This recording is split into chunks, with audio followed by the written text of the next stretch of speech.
Bagaimana keluarga melihat penetapan tersangka dua senior Ignatius? Kami bahas bersama Jalani Kristo, Ketua Tim Kuasa Hukum Keluarga Korban langsung dari Pontianak, Kalimantan Barat.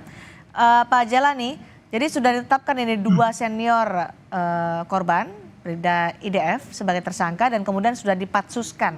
Apa komentar keluarga soal ini? Ya, selamat malam Bu Sandy. Ya, komentar kami bahwa kami masih kurang puas dengan apa yang dilakukan karena keterangan dari awal sejak dipanggilnya diminta orang tua datang ke Jakarta, sudah satu-satu keganjalan yang terjadi bahwa korban adalah mengalami sakit keras, itu yang pertama, dan kedua ada informasi yang kedua adalah kecelakaan. Mana yang sebenarnya begitu? Kenapa tidak ada keterbukaan itu? Oke, tidak ada keterbukaan, tapi kan sudah ada dua orang yang dijadikan tersangka dalam kasus disebut oleh polisi adalah kelalaian. Ya. Baik, kalau bicara kelalaian, informasi yang kita dapatkan, dengarkan dari berita di media, sempi itu ada di tas. Ya, ketika apa mungkin dalam tas itu meledak? Ya, sampai meletus. Kan tidak mungkin. Dia ambil dong. Kalau dia ambil dengan sengaja, senjata dan ditembakkan sampai melukakan, itu apa kelalaian? Pikirkan dong. Pikir udah nggak benar itu. Jadi transparansi yang didorong oleh keluarga korban ya kepada polisi? Ya betul. Oke, korban juga sempat bercerita ke ayahnya, Pak Jalani, ada sempat cekcok soal penjualan senjata api. Apakah ini dengan orang yang sama yang kini jadi tersangka dan dipatsuskan itu? Jadi begini, ketika dibilang cekcok, kami kan tidak langsung serta-merta percaya begitu dong.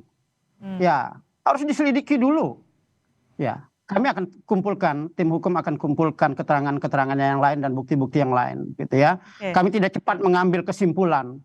Kami berpikir dulu dalam mengambil satu tindakan, bukan bertindak dulu baru mengambil tindakan yang lain, begitu. Tapi apa yang diceritakan oleh korban Bribda Ignatius ke ayahnya? Ada cekcok penjualan senjata api. Apa yang diceritakan soal itu dan siapa-siapa ia terlibat dengan cekcok itu yang diceritakan kepada ayahnya ya? Ya, pada waktu itu kan beliau itu kan saya tidak pernah dengar waktu saya sampai ke rumah duka waktu itu bahwa ada cekcok, itu tidak ada begitu ya. Mungkin ada informasi yang dari lain yang belum kita tahu kebenarannya begitu. Ayahnya juga tidak cerita soal itu, ayah korban? Ya, waktu itu kan mungkin orang tua korban ini dengar dari orang lain. Apakah dengar langsung dari korban enggak? Belum pasti itu ya?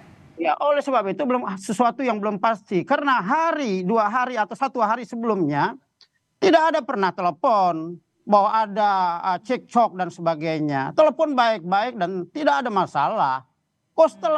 Mungkin apakah setelah orang meninggal ada terjadi cekcok? Harus diselidiki dulu dong. Jadi kabar soal cekcok penjualan senjata api ini tidak didengar langsung ayah korban dari Bribda Ignatius ya?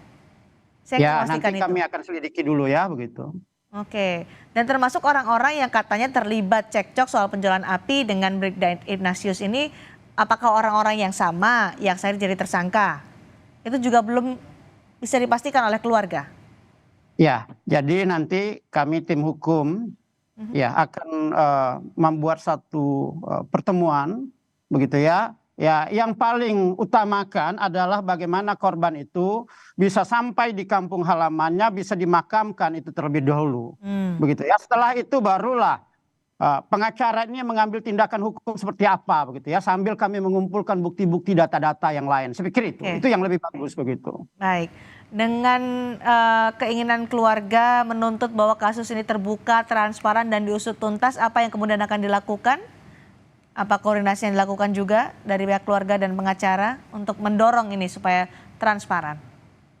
Ya, jadi begini, setelah nanti saya akan mungkin hari Selasa kembali ke Jakarta dan kami akan berkoordinasi dengan tim hukum kami. Yang pertama LBH Mandau Borneo Keadilan, yang kedua Hotman 911 dan yang ketiga Aliansi Advokat Borneo Bersatu. Kami akan diskusikan dulu langkah hukum apa yang akan kami ambil. Oke. Termasuk bukti-bukti tadi katanya ada cekcok, ada soal hal-hal yang diceritakan kepada orang tua juga akan menjadi bukti yang dikumpulkan ya oleh pihak keluarga.